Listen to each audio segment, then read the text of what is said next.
Shalom untuk saudara sekalian dan juga kedua mempelai Gustaf dan Umi. Hari ini saya akan menyampaikan firman Tuhan bagi saudara berdua juga seluruh jemaat, itu dengan tema kita hari ini adalah doa dan pernikahan. Saudara, hidup orang beragama itu tidak terlepas dari yang namanya berdoa. Lepas dari agama apa saja, semua orang yang mengaku beragama hidupnya tidak terlepas dari namanya berdoa.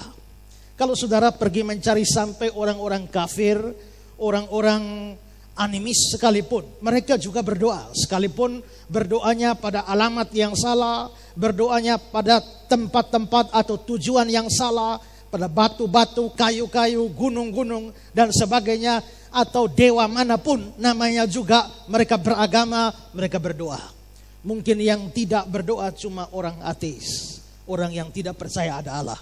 Kalau memang tidak percaya ada Allah, mau berdoa pada siapa, mau bicara apa-apa pada siapa-siapa, itu tidak penting bagi seorang ateis.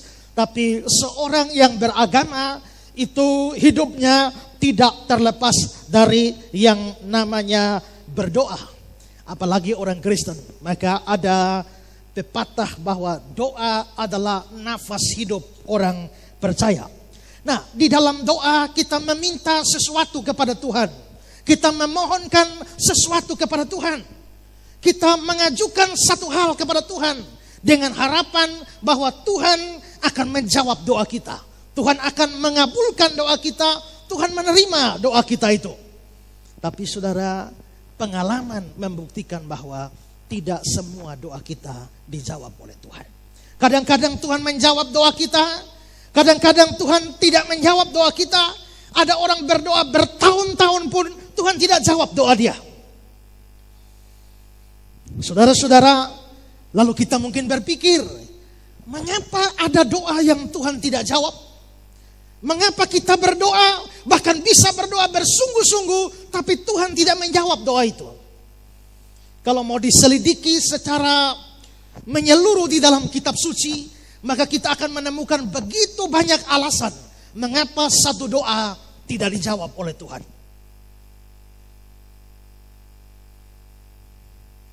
Dulu saya punya teman pelayanan, berdoa bersama. Karena di rumah ada persekutuan doa, ada satu ruangan khusus yang kita pakai untuk berdoa. Lalu siapa saja, semua anggota persekutuan boleh datang berdoa di sana. Saya mempunyai seorang teman pelayanan, dan kalau dia pergi kemana-mana dengan saya dalam pelayanan, saya berkhotbah dan dia yang memimpin puji-pujian. Dia memimpin lagu-lagu, dan dia memimpin lagu dengan sangat-sangat bagus. Pada waktu itu, kalau tidak salah kami SMA dan mau ujian, naik kelas. Lalu kami berdoa supaya Tuhan memberikan nilai yang baik, supaya bisa naik kelas dengan memuaskan. Dan saudara-saudara, satu hari ketika pengumuman naik kelas dengan rapot, terima rapot dengan nilai, saya ada tidur-tiduran di kamar sebelah. Tiba-tiba teman ini masuk, dan dia di kamar sebelah, dia berdoa. Dia bilang, Tuhan, ini kali terakhir saya datang kepadamu. Sekian lama saya berdoa, sekian lama saya melayani Engkau, sekian lama saya korbankan waktu, tenaga melayani Engkau. Saya hanya berdoa supaya hari ini dapat nilai yang bagus. Tapi ternyata buka rapot hari ini mengecewakan. Tuhan, ini terakhir kali saya bicara dengan Engkau. Selamat tinggal, goodbye Tuhan. Dan mulai itu dia hilang dari pelayanan. Itu fakta saudara, bahwa seringkali kita berdoa, kita mendapati Tuhan menjawab doa. Tapi ada kalanya orang berdoa dan dia tidak mendapatkan jawaban apa-apa dari Tuhan. Mengapa sampai Tuhan tidak jawab doa? Ada banyak alasan. Kalau kita pelajari di seluruh kitab suci, kita menemukan begitu banyak alasan mengapa satu doa seorang anak manusia tidak dijawab oleh Tuhan. Tapi pada kesempatan ini saya tidak bicara semua. Kalau saya bicara semua, kita kebaktian bisa habis jam 8 malam. Karena itu saya hanya kasih dua saja. Mengapa sih sampai orang berdoa Tuhan tidak jawab? Alasan pertama, karena orang yang berdoa itu bukan anak Allah. Saudara-saudara, manusia itu terdiri dari dua aspek. Aspek jasmania dan aspek rohania. Nah, secara jasmani, saudara-saudara, kita ini anak siapa? Secara jasmani kita ini adalah anak dari bapak dan ibu kita. Biasanya disebut nama ayah kita. Misalnya, saudara Gustav adalah anak dari bapak Daniel Ngongo. Saudari Umi adalah anak dari bapak Dominianus Kota Keli. Berarti secara jasmani, saudara Gustav anaknya Pak Daniel. Saudari Umi adalah anak dari Pak Dominianus. Itu secara jasmani. Saudara juga adalah anak dari bapak saudara. Saya adalah anak dari bapak Nehemia. Itu secara jasmani. Tapi saudara, secara rohani manusia hanya terbagi dua. Manusia terbagi dua, hanya anak Allah atau anak iblis. Coba kita lihat di dalam 1 Yohanes 3 ayat 10. Inilah tandanya anak-anak Allah dan anak-anak iblis. Berarti manusia ini secara jasmani boleh punya ayah beda-beda. Tapi secara rohani manusia hanya bagi dua. Anak Allah atau anak iblis. Kalau saudara bukan anak Allah, saudara anak iblis. Kalau saudara bukan anak iblis, saudara anak Allah. Tidak ada orang yang di tengah-tengah. Anak Allah atau anak iblis. Tuhan Yesus pernah bicara kepada orang-orang Farisi, orang-orang Yahudi yang beragama. Tapi Tuhan Yesus, biarpun mereka beragama, Tuhan Yesus mengucapkan satu kalimat yang sangat keras pada mereka. Apa yang Tuhan Yesus bilang? Yohanes 8 ayat 44. Iblislah yang menjadi bapakmu. Berarti saudara-saudara, kita di sini bisa melihat bahwa memang secara rohani ada orang yang adalah anak Allah, ada orang yang adalah anak iblis. Coba yang anak iblis, coba angkat tangan.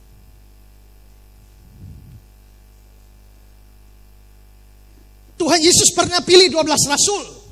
Dan nanti di dalam Injil Yohanes dikatakan bahwa aku telah memilih kamu yang 12. Tapi salah seorang dari kamu adalah iblis atau anak iblis. Berarti Yudas sekalipun dia murid Yesus, tapi Yesus menyebutnya sebagai anak iblis. Di dalam surat-surat dikatakan bahwa janganlah seperti Kain yang adalah anak iblis. Padahal Kain pernah bawa persembahan kepada Allah. Berarti orang yang datang beribadah, orang yang datang kepada Tuhan, orang yang membawa satu ibadah tertentu pada Tuhan, bukan jaminan dia adalah anak Allah. Bisa jadi dia anak iblis. Ada banyak orang berpikir kalau sudah menjadi pendeta pasti anak Allah, sudah menjadi majelis gereja pasti anak Allah, sudah menjadi aktivis gereja pasti anak Allah. Itu salah. Ada majelis yang juga anak iblis. Saya pernah pelayanan ke Larantuka. Sampai di sana ngobrol-ngobrol sama pendeta. Pendeta di sana bilang begini sama saya. Dia bilang, Pak, saya punya majelis sakti. Saya bilang, sakti bagaimana? Pak, dia punya peliharaan setan-setan banyak, Pak. Kita punya tanah gereja di atas gunung. Mau bangun gedung gereja tidak bisa karena trek tidak bisa bawa ini material sampai atas. Jadi trek hanya turunkan batu, pasir, kayu, semen di sana. Maka satu hari, satu siang pendeta pengumuman kepada jemaat, besok pagi kita kerja bakti, angkat batu, kayu, pasir, semen, naik ke gunung supaya kita bangun gereja. Tapi majelis ini bangun dan dia bilang, Pak pendeta dan jemaat sekalian, tidak usah, tidur saja, tenang saja. Malamnya dia kerahkan jin-jin dan setan-setannya, angkat ini batu, kayu, semen, naik semua, besok pagi semua sudah di atas. Lalu saya bilang, baru pernah ketemu ada kasus di mana setan mendukung pembangunan gereja.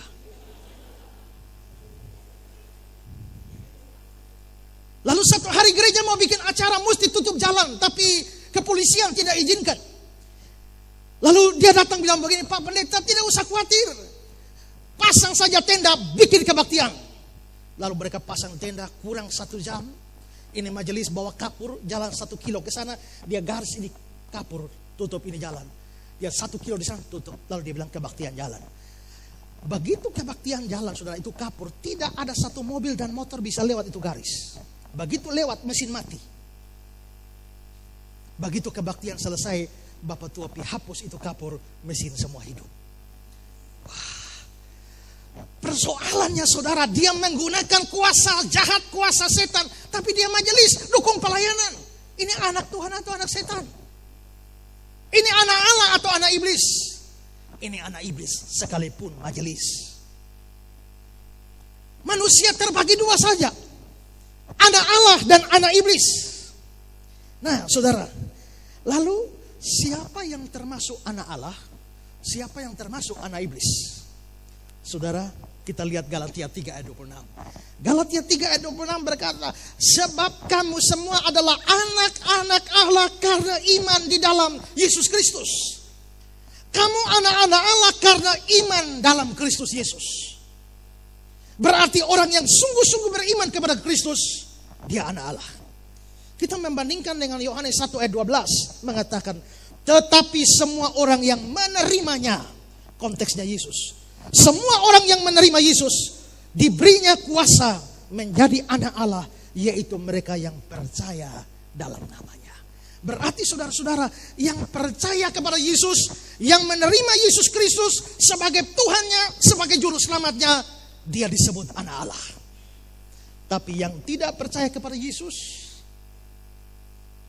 yang tidak sungguh-sungguh mempercayai Kristus sebagai juru selamat dan Tuhannya, sekalipun dia rajin di gereja, sekalipun dia majelis gereja, sekalipun dia pendeta, sekalipun rasul, sekalipun aktivis gereja, kalau dia tidak sungguh-sungguh percaya Kristus, dia anak iblis. Nah, saudara-saudara, kalau begitu yang percaya Yesus anak Allah, yang tidak percaya Yesus anak iblis. Waktu berurusan dengan doa, Tuhan Yesus mengajar kita waktu berdoa menyapa Allah dengan sapaan khusus. Apa sapaannya? Mari kita lihat Matius pasal 6 ayat 6 dan 9. Tetapi jika engkau berdoa, masuklah ke dalam kamarmu, tutuplah pintumu dan berdoalah kepada Bapakmu. Berarti berdoa kepada Allah itu dibilang berdoa kepada Bapakmu. Terus maka Bapakmu akan membalas kepadamu. Lalu ayat 9, karena itu berdoalah demikian, Bapa kami yang ada di surga. Berarti saudara-saudara, kalau tadi manusia ada anak Allah, ada anak iblis, tapi doa itu adalah Yesus ajarkan, doa itu adalah menyapa Allah dengan Bapa. Kalau doa menyapa Allah dengan Bapa, artinya yang berdoa adalah anaknya Allah.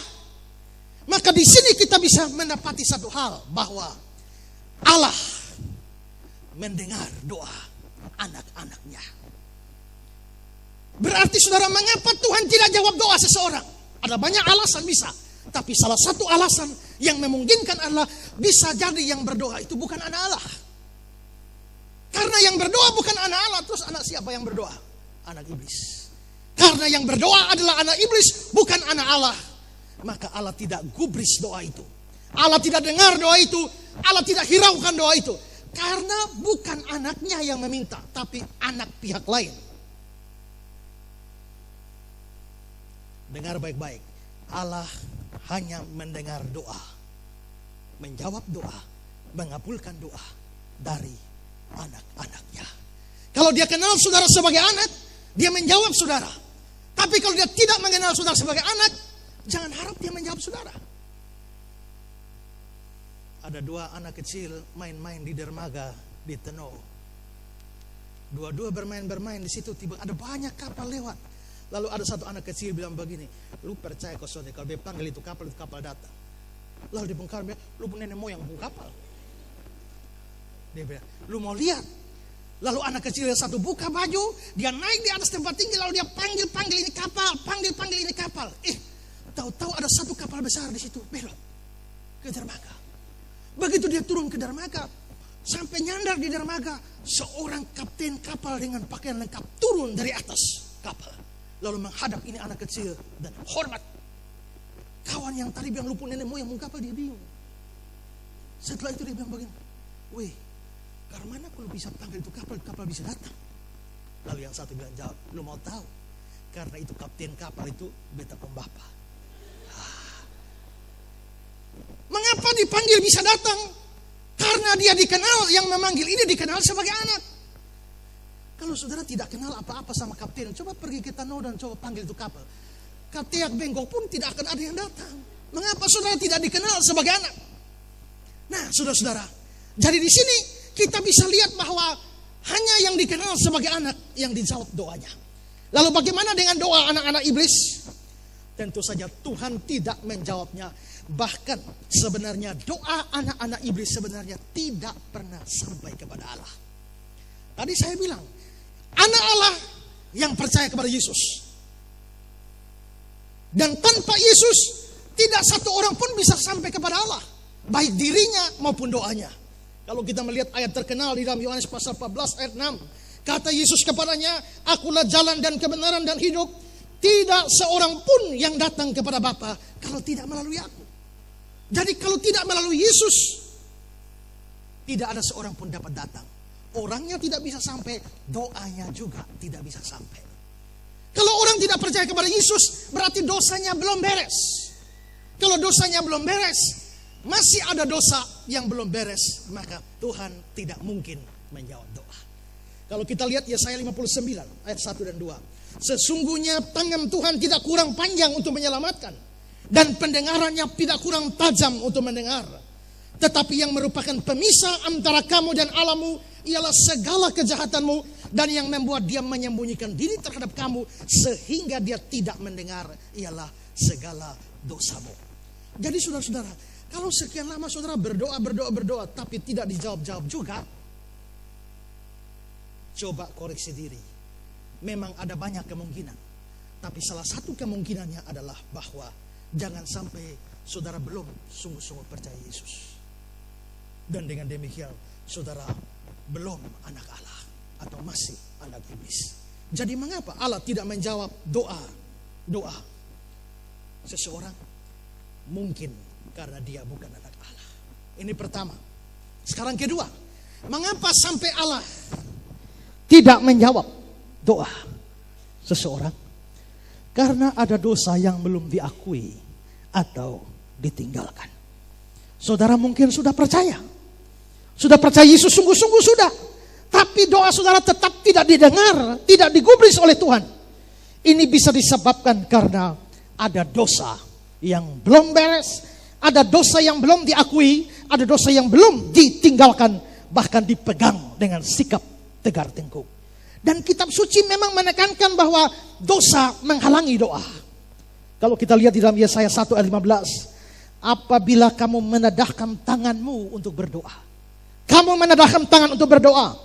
Aku akan memalingkan mukaku. Bahkan sekalipun kamu berkali-kali berdoa, aku tidak akan mendengarnya. Sebab tanganmu penuh dengan darah. Tangan penuh dengan darah ini artinya berdosa. Kalau orang berdosa, tangan penuh dengan dosa, dikatakan kamu berdoa, Tuhan tidak gubris. Bahkan berkali-kali kamu berdoa, Tuhan tidak mau menjawabnya. Berarti dosa itu menghalangi doa. Di Yesaya 59 yang tadi sudah dibacakan, di bagian terakhir di ayat 2 dikatakan, yang membuat dia menyembunyikan diri terhadap kamu sehingga dia tidak mendengar ialah segala dosamu. Maka dosa menghalangi doa. Tentu saja kita bisa memberikan begitu banyak contoh dari dosa-dosa yang menghalangi doa. Saya berikan contoh 2 saja. Misalnya, kalau rajin berdoa tapi punya niat jahat dengan orang, Tuhan tidak akan dengar doa saudara. Coba lihat Mazmur 66 ayat 18. Seandainya ada niat jahat dalam hatiku, tentu Tuhan tidak mau mendengar. Berdoa terus tapi niat jahat sama orang tidak pernah beres-beres. Berdoa terus tapi benci orang tidak pernah ampuni. Berdoa terus tapi dengki kepada orang tidak selesai-selesai. Kalau saudara seperti itu, tentu Tuhan tidak mau mendengar. Itu contoh satu. Contoh lain adalah mungkin karena tidak peduli dengan firman Tuhan. Kalau orang tidak peduli dengan firman Tuhan, Tuhan juga tidak peduli kalau dia berdoa. Amsal 28 ayat 9. Siapa memalingkan telinganya untuk tidak mendengar hukum di sini firman Tuhan. Siapa memalingkan telinganya untuk tidak mendengar hukum, juga doanya adalah kekejian. Bukan hanya Tuhan tidak jawab, Kalau saudara tidak suka dengar firman Tuhan dan saudara berdoa, doa saudara tuh keji, jijik di hadapan Tuhan. Nah, ada banyak orang mau dengar firman Tuhan tidak mau. Tidak suka dengar firman Tuhan. Tapi minta apa-apa pada Tuhan, senang sekali. Ayat ini mengatakan kalau saudara tidak suka pada firman Tuhan, waktu saudara minta apa-apa pada Tuhan, itu jijik di hadapan Tuhan. Berarti dosa. Tidak suka kepada firman, itu membuat Tuhan tidak mau berkenan menjawab doa kita. Saya berikan satu ayat lagi. Sakaria 7 ayat 11 sampai 13. Tetapi mereka, umat Israel, tidak mau menghiraukan. Dilintangkannya bahunya untuk melawan dan ditulikannya telinga supaya mendengar.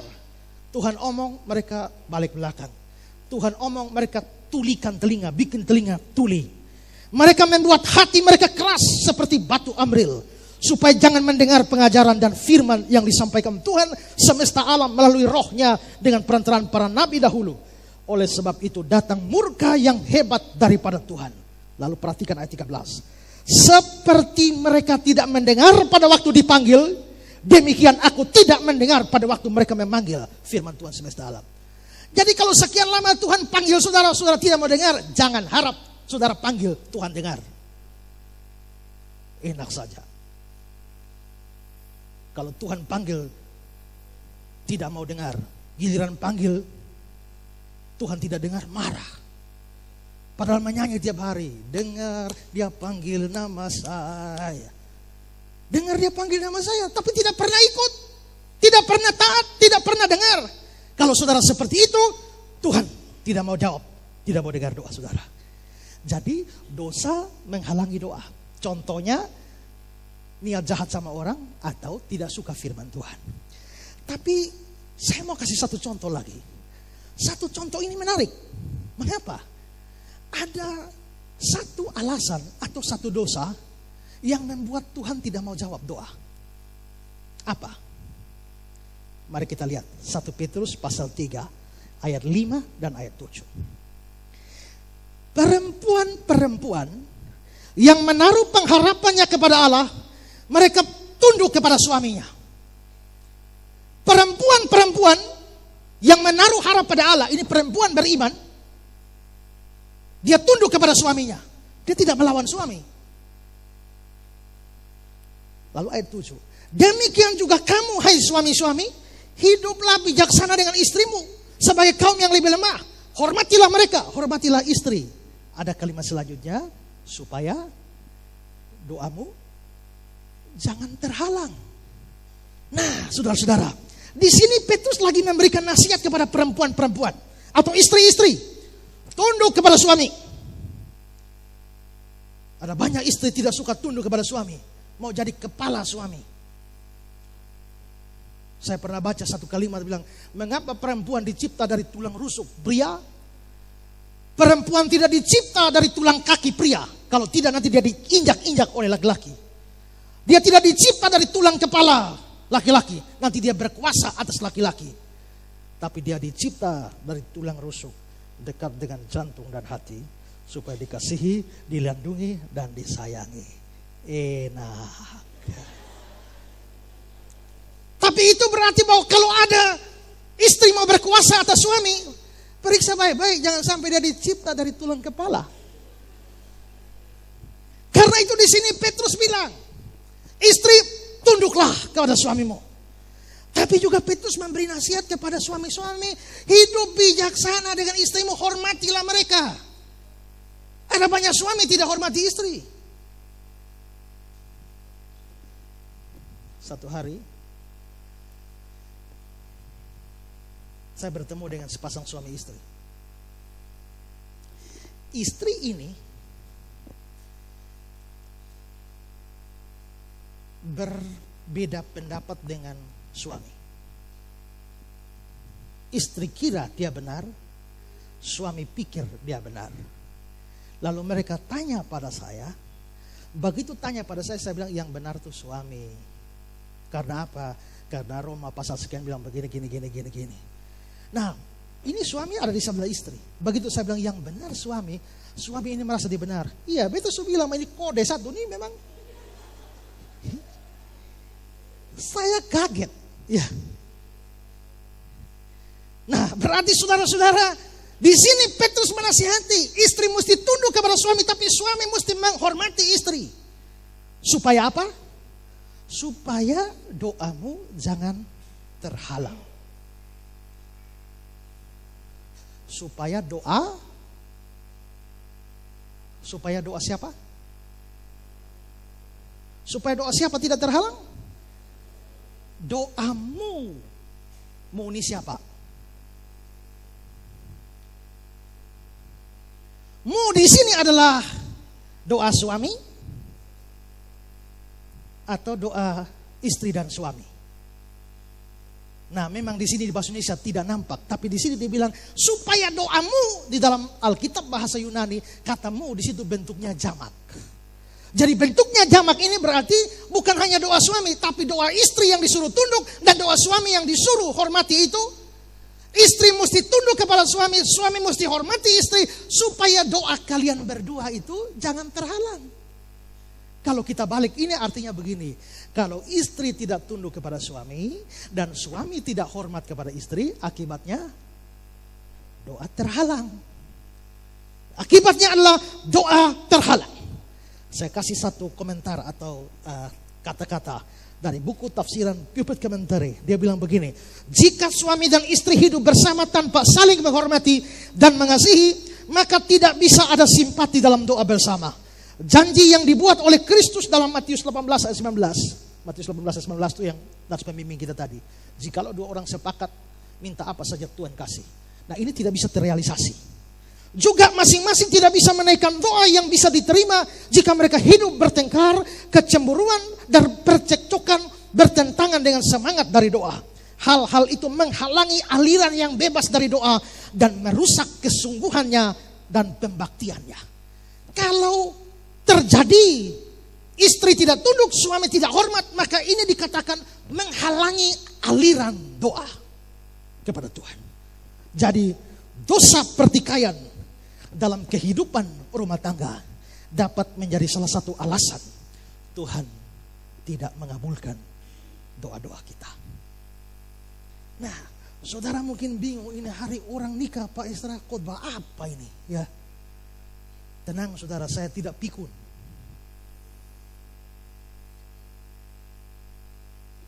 Sekarang saya memberikan kepada kita aplikasinya dalam pernikahan apa. Saudara Gustaf dan saudari Umi hari ini menikah. Pernikahan saudara berdua diteguhkan di hadapan Tuhan. Tentunya untuk sampai pada hari ini sudah banyak doa yang kalian naikkan. Bahkan dari berapa tahun yang lalu Umi sudah berdoa kepada Tuhan. Doa Umi berapa tahun yang lalu adalah, Tuhan kirimkanlah aku kekasih yang baik hati, yang mencintai aku apa adanya. Itu 4 tahun lalu Umi sudah berdoa begitu. Untuk sampai pada hari ini ada banyak doa sudah dinaikkan. Saya belum dapat riwayat dari saudara Gustaf, tapi mungkin juga ada doa. Dan itu berarti bahwa sampai hari ini ada doa-doa. Berapa hari persiapan masuk pernikahan, ada begitu banyak doa yang dinaikkan. Tetapi juga bahwa setelah menikah ini mereka masuk suatu kehidupan yang lain sama sekali. Dan itulah disebut hidup yang baru. Maka disitulah doa diperlukan di dalam kehidupan rumah tangga. Doa diperlukan di dalam membangun suatu kehidupan keluarga yang baik. Kehidupan rumah tangga juga punya begitu banyak pergumulan, begitu banyak kesulitan, begitu banyak kebutuhan. Dan doa pasti akan dinaikkan dari tengah-tengah keluarga. Tapi saudara, seperti yang sudah saya jelaskan, kalau saudara berdua bukan anak Allah, atau kalau ada dosa yang belum dibereskan dalam hidup saudara, atau kalau nantinya saudara berdua tidak hidup dalam keharmonisan, semua itu akan menghalangi doa saudara berdua. Untuk itu di hari pernikahan saudara berdua, Saya sampaikan beberapa pesan pada saudara. Pertama, pastikan bahwa kalian berdua sungguh-sungguh adalah anak-anak Allah dengan mempercayai, menerima Yesus Kristus sebagai Tuhan dan Juru Selamat pribadi saudara. Pada waktu saudara Gustaf menerima Yesus sebagai Juru Selamat, dia menjadi anak Allah. Demikian juga pada waktu saudara Umi menerima Yesus sebagai Tuhan dan Juru Selamat, dia menjadi anak Allah. Tapi kalau salah satu saja di antara kalian yang terima Yesus, salah satunya anak Allah, salah satunya anak iblis, saudara tidak mungkin bisa bersatu. Mengapa? Perhatikan ayat ini. 2 Korintus 6 ayat 14-15. Janganlah kamu merupakan pasangan yang tidak seimbang dengan orang-orang tak percaya. Sebab persamaan apakah terdapat antara kebenaran dan kedurhakaan? Atau bagaimana terang bisa bersatu dengan gelap? Persamaan apakah yang terdapat antara Kristus dan Belial? Apakah bagian bersama orang percaya dengan orang tak percaya? Tidak ada bagian bersama. Itulah sebabnya saya tetap tidak setuju ada perkawinan campur antara Kristen dengan Islam, ada Kristen dengan Buddha, Kristen dengan Hindu, atau dengan agama apa saja. Seorang Kristen harus menikah dengan seorang Kristen. Tanpa itu mereka tidak bisa mendapat bagian bersama. Tapi seorang Kristen tidak boleh hanya Kristen-Kristenan. Dia mesti Kristen sungguh-sungguh. Karena kalau dia Kristen-Kristenan, tetap dia adalah anak iblis. Dia bukan anak Allah. Karena itu, di hari pernikahan saudara berdua, pastikan bahwa saudara berdua adalah anak Allah. Dengan cara apa? Buka hati saudara sungguh-sungguh untuk terima Yesus sebagai Tuhan dan Juru Selamat. Bukan hanya mereka berdua, tapi saudara semua yang ada di sini.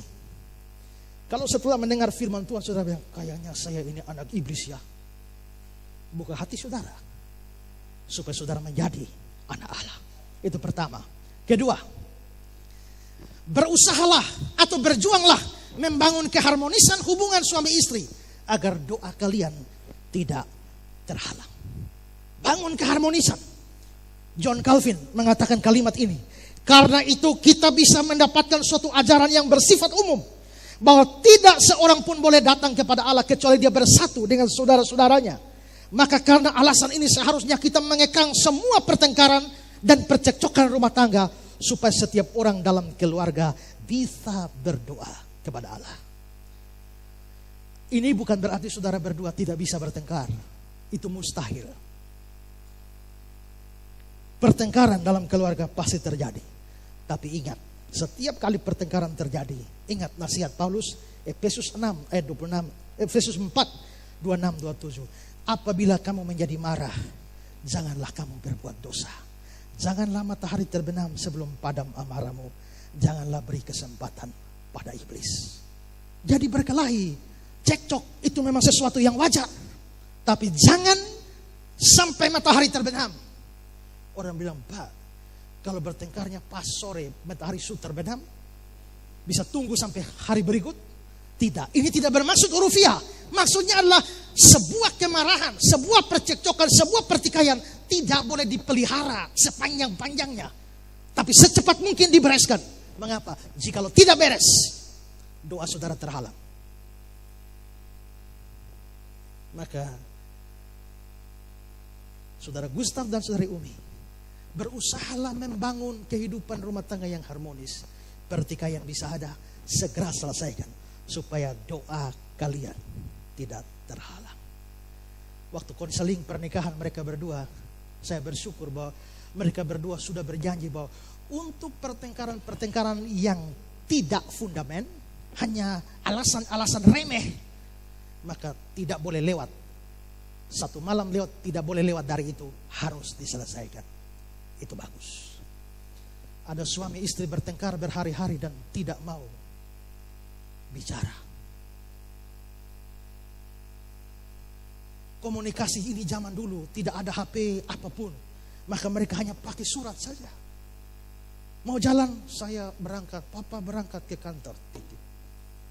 Tulis saja.